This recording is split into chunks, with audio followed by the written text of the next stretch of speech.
Anon and Femanon. December 9th, 2013. When I was 4, we moved into a very nice neighborhood. 1986, just built, nice schools. A few weeks after we had moved in, our neighbors moved in. I remember the moving truck being there and wondering what was going on. So I went outside to investigate. Just a bunch of adults moving furniture out of the trucks. I'm not interested anymore. Well, I'm outside. Might as well go to play with my Tonka trucks in the dirt pit out back. Then I saw a girl in the backyard. She looked at me and ran around the far side of her house. For some reason, I cannot explain to this day. I ran alongside my house to my front yard. There she was. Upon seeing me, she ran out of view out to the backyard. Again, I did the same. This stupid shit went on a few more times before I said the 4-year-old version of fuck it and just walked over. After some awkward introductions, we became friends. We were born only 2 days apart. Capricorn bitches. Naturally, as we became friends, so did our parents. She was a bit tomboyish, so she ended up liking a lot of stuff I did. I liked climbing trees, so did she. I liked to play Tonkas in the dirt pit, a 6x6 spot in the yard my dad made for me. She really was into creating channels that represented rivers and making toothpick or popsicle stick bridges in there.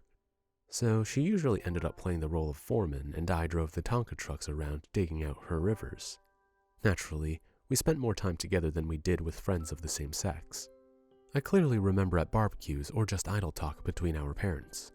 The running gag was that we were going to marry after high school. I think the fact that we were friends at such a young age and really enjoyed playing together eased the issue of leaving us alone together.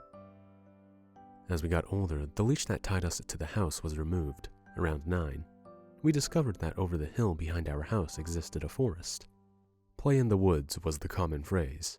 We would spend entire days in there. Can't do shit like that today, though. In the summer of '91, we discovered something very neat.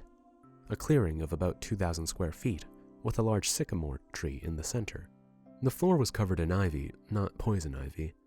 Over time, this place became known as The Place. It was also around this time we began to notice each other as more than friends. The winter of 1995, January.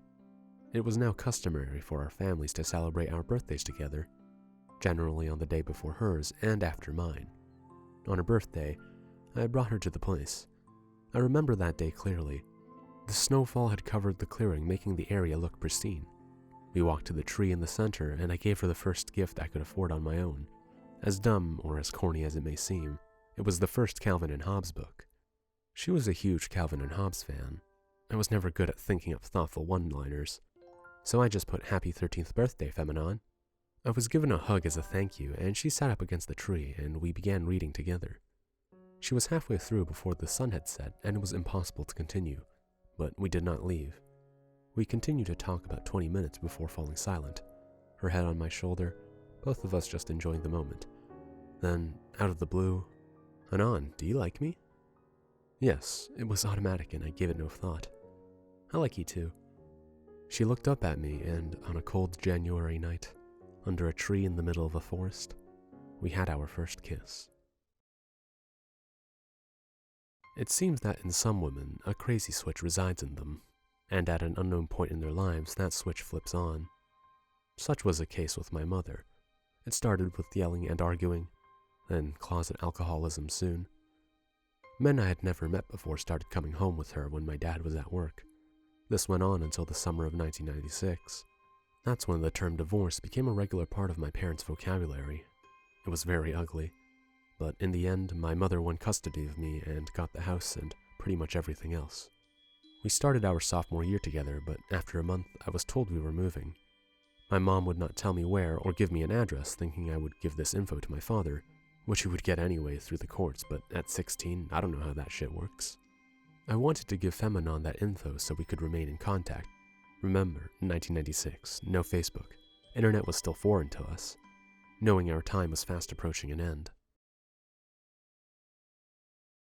September 21st, 1996. We moved the next day. It was very early, and I had to sneak out of the house, because at this point, my mom prohibited me from seeing the neighbors. She thought they were working with my dad to mine me for information. I knocked on her window, and she pointed me to the back door. Her parents greeted me there, which I thought had me busted. The past year had fucked up my understanding of them, and constantly having to avoid my mother bled into me viewing all adults as evil. She came out dressed and ready to spend our last day together, and her parents handed her a bag of food. "You two spend as much time together as you need." We left and headed to the place. Most of the day was spent talking about how much bullshit it was that I was moving. It wasn't until the evening when we reached the bottom of the bag of food and found an unopened condom. Instead of trying to discover how it got there, nature took over. Once we were clothed again, the condom disposed of, several hours passed in total silence, just holding one another. The full moon sat directly above us, illuminating the area. It was then I checked my watch. 0:25:50, the moving van would arrive in 5 hours. Knowing our time was up, another hour was spent bawling. Just before we headed back home, "Anon, give me your multi-tool." I handed her my Leatherman super tool my father gave me 2 years back.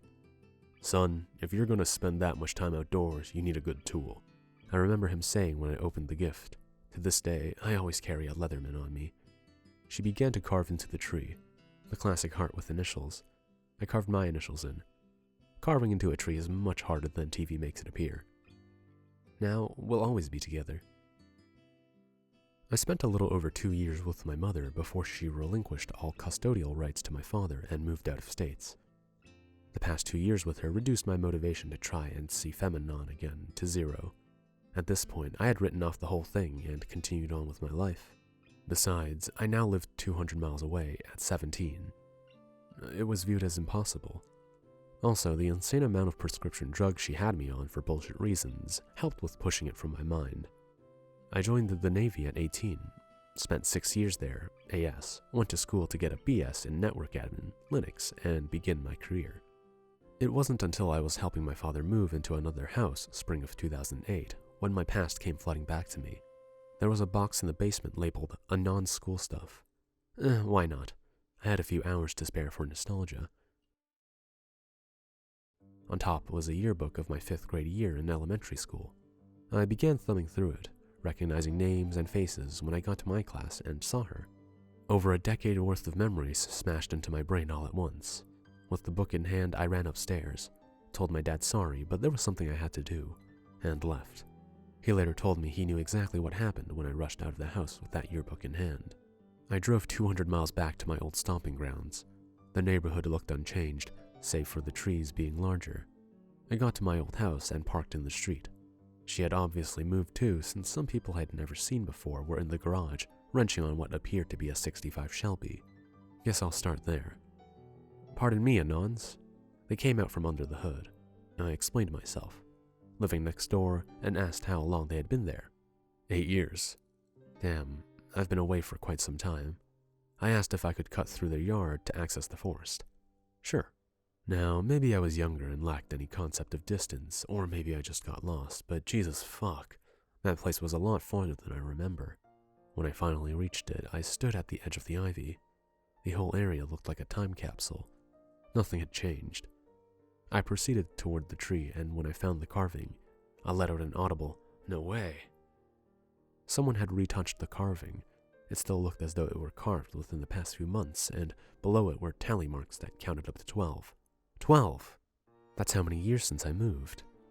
After an hour of bawling, I returned to my car, thanked the homeowner, and just as I was getting into my car, "Hey buddy, hold on. Not sure if this means anything to you, but I was thinking, only 2 people have cut through my yard to get to the forest back there, you being one.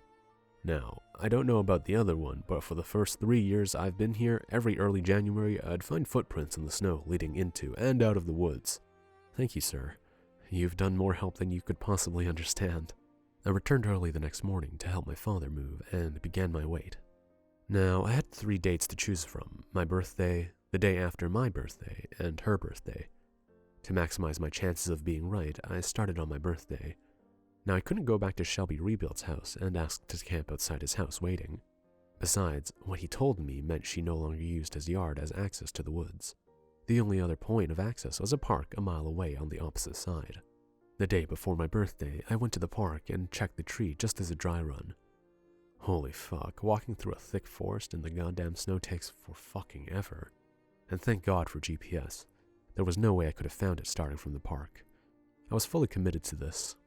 To make sure I didn't miss a damn thing, I was going to stay overnight each night at the park, using its camping facilities for showering and whatnot. First 3 days, nothing.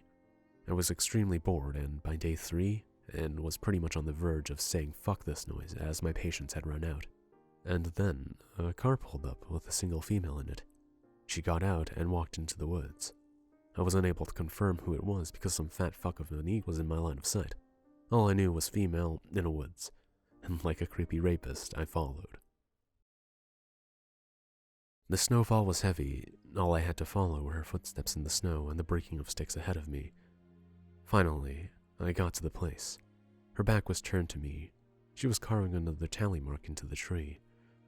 I stood at the edge of the clearing, which put me about 40 feet from her, and waited. After some sobbing noise, she stood up and turned around. I heard a startled gasp from her, and she froze in fear. I removed my hat. Her hands went up to her mouth, and tears began to flow. I walked over to her, and without a word, we embraced each other. After some time, we separated and began our reunion. I explained the whole deal to her, what had happened after I moved, etc. Hours passed there until it was dark once again. This seemed to be a thing for us. Whenever we both were at that tree, we never left until it's dark. She never married. She dated, but she said none of them ever felt right like we did. What I did find amusing was she went to school for and became a civil engineer, considering the billions of toothpicks and popsicle sticks she used making various bridges and buildings. It made sense. We spent the next few nights at her place catching up. I was reintroduced to her parents, who were overcome with joy to see me. Her father asked, "So, Anon, did you get any use out of it?" I instantly knew what he meant. Yes, we did. And I must say, where other parents would be dicks about the entire thing, you two understood what had formed over those 10 years and encouraged it. When she re-met my father, for the first time in my life, I saw him cry. It was rather awkward, but he was seeing the past my mother had stolen from me.